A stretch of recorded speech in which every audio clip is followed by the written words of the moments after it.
La semana pasada aprendimos una parte de la escritura en Romanos capítulo 13, muy fuerte, muy seria, que la verdad, viendo la semana, hablando con muchos de ustedes, oyendo las aplicaciones, los comentarios, realmente es una parte del cristianismo que pega duro, ¿verdad? Pega fuerte. Y aprendimos, para ponerlo en una monedita, así en una capsulita, que básicamente el día de hoy, usted como cristiano es medido no por cómo se porta, sino por qué tanto ama a su hermano. Esa es la medida, dice la Escritura, que en eso se cumple la ley y los profetas. En un solo mandamiento, amarás a tu prójimo como a ti mismo. En eso dice la palabra, se cumple la ley y los profetas. Así que aprendimos que si el Señor nos llama a su presencia hoy mismo y nos pide cuentas de nuestra vida, la pregunta número uno no va a ser si comí carne o no comí carne. La pregunta número uno no va a ser si usted guardó el día de reposo o no. La pregunta número uno ni siquiera va a tener que ver con si usted tomó o no tomó o bailó o no. La pregunta número uno va a tener que ver con qué tanto amó usted, cuánto amaste a tu hermano.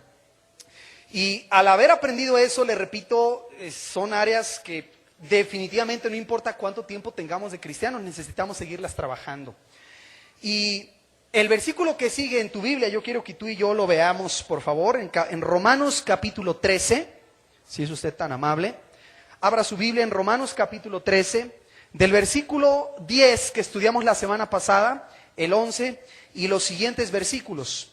Romanos, repito, capítulo 13. Y note por favor el versículo número 9, lo voy a leer desde el 9, porque no adulterarás, no matarás, no hurtarás, no dirás falso testimonio, no codiciarás, y cualquier otro mandamiento en esta sentencia se resume: amarás a tu prójimo como a ti mismo. 10, el amor no hace mal al prójimo, así que el cumplimiento de la ley es el amor. Eso leímos la semana pasada. Ahora, quiero hacer una pregunta antes de ir al versículo que vamos a estudiar hoy. ¿Quién de su familia tiene el sueño más pesado? ¿Sabe? Sueño pesado. No me refiero a personas que duermen mucho. Hay gente que tiene una capacidad de dormir. Ellos sin problema se pueden, si tienen un día libre, los ha visto, se pueden quedar acostados hasta las 12 del día, 1 de la tarde, se levantan a comer y se vuelven a acostar, ¿verdad? Y están dormidos toda la tarde y se los levantan a cenar y se vuelven a dormir y duermen toda la noche. Es impresionante, yo no puedo hacer eso, yo los envidio de la envidia buena que hay, ¿verdad? No hay buena, pero me da cosa decir que yo no puedo. Yo suena una alarma, un teléfono y yo me levanto y ya no me puedo dormir, no importa la hora que sea, sufro mucho de ese problema. Pero hay gente que tiene el sueño pesado y son personas que no importa la hora que estén dormidos, usted puede estar brincando a un lado de ellos en la cama y las personas nomás, ¿verdad? Se pasean con usted, ellos los pueden asaltar dormidos, ¿verdad? Les roban todo lo que traen y están dormidos. Usted sabe, en su casa, ¿quién tiene el sueño más pesado? No me vaya a contestar en voz alta ni lo balconee, pero lo que quiero es que traiga a su mente eso. Y quiero que se acuerde de algo ahorita. Cuando usted era niño, ¿cómo lo despertaban sus papás? Cuando era niño. Algunos de ustedes tuvieron papás que los despertaban con un amor, ¿verdad? Y ya levántate, y les sobaban el cachete y usted se daba 3 vueltas y luego se iba su papá y a los 3 minutos regresaba y ándale, ya levántate. Pero algunos de nosotros nos levantaban de otras maneras. No sé si se acuerda, ¿verdad? Con palabras extrañas y nombres, nos pasaban por todos los animales que había, nos regresaban por los 3 apodos, nos jalaban las cobijas. ¿A cuántos de ustedes los tiraban de la cama? No, pues no van a decir, pero seguramente algunos.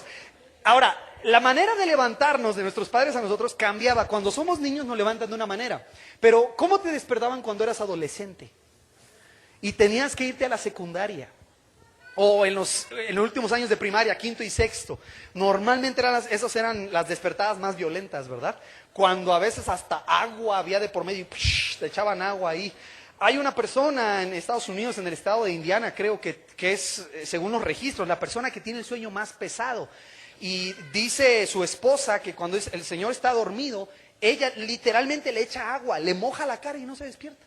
Y le moja, lo sacan, lo tiran de la cama, lo arrastran y está dormido el señor. Lo llevan a la sala, lo meten a la tina del baño y no se despierta.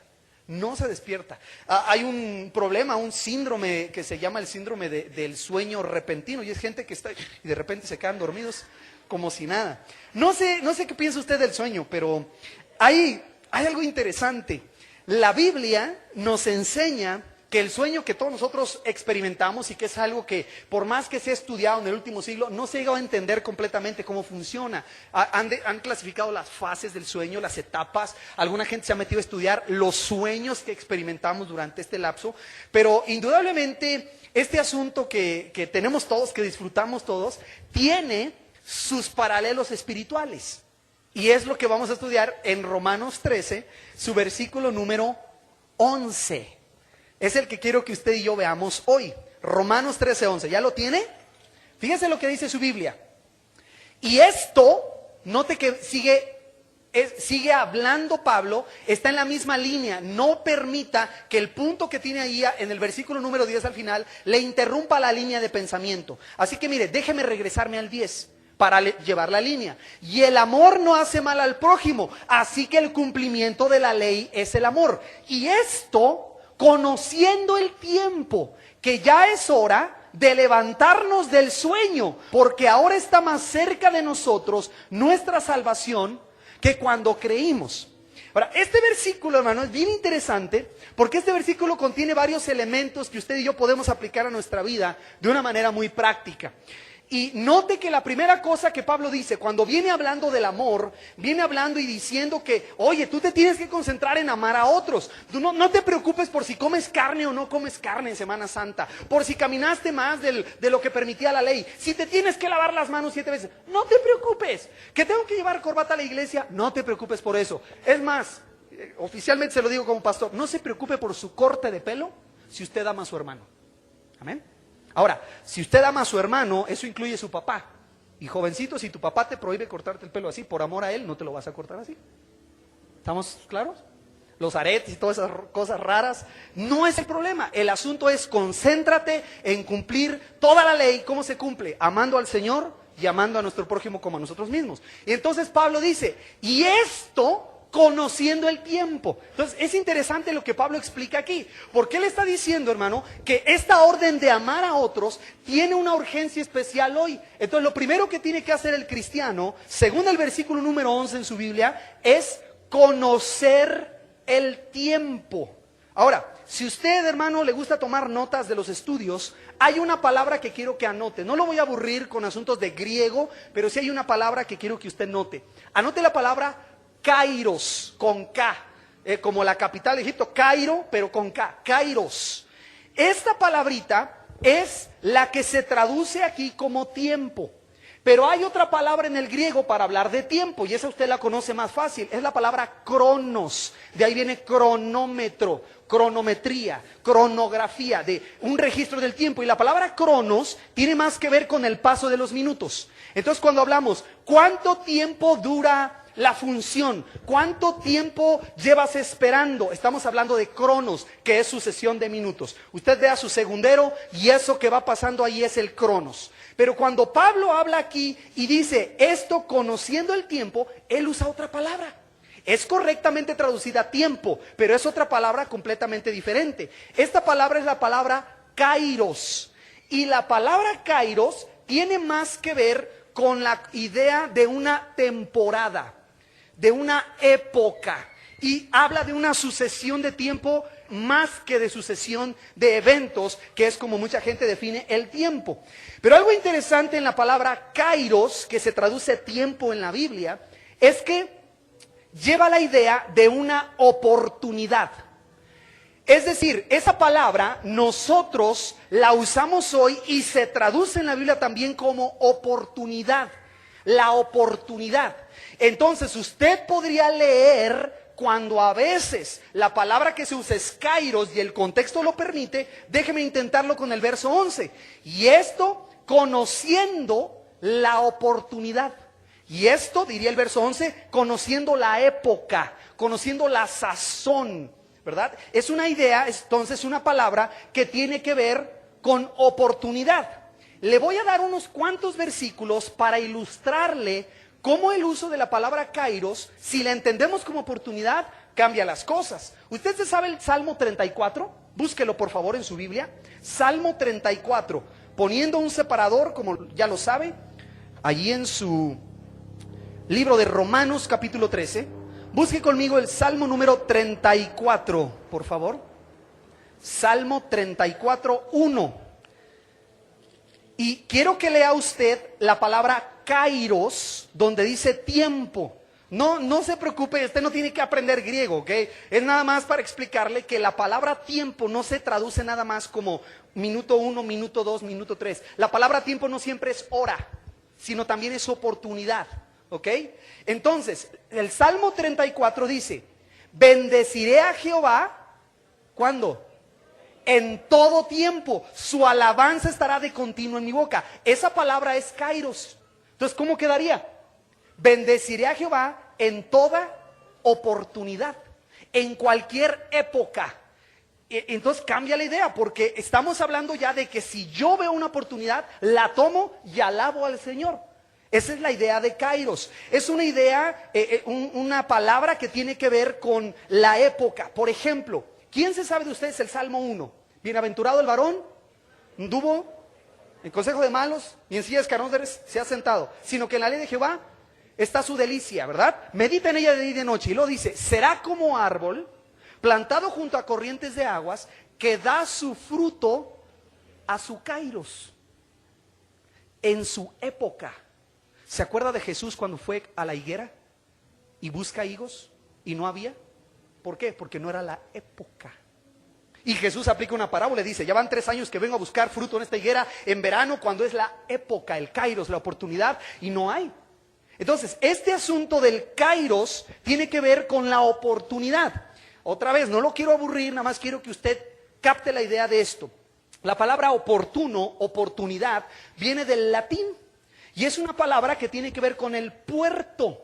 Y se usaba en los barcos que decían, estamos en oportunidad, que significa el aprovechar todos los vientos y las mareas para poder llegar al puerto. Oportuno, de puerto, y tiene que ver con la oportunidad. Ahora, usted que ya ha entendido qué significa el kairos, que son oportunidades y que son épocas, ¿qué dice la Biblia que nosotros tenemos que hacer con este asunto del tiempo?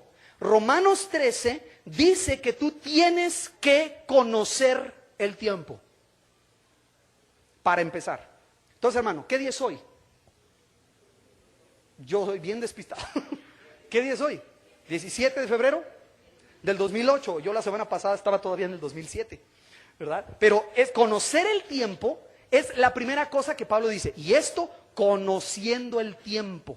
Quiero que vayan en su Biblia a 2 versículos que le voy a dar. En Crónicas se encuentra el primero, búsquelo por favor, Primera de Crónicas 12, Primera de Crónicas, capítulo 12.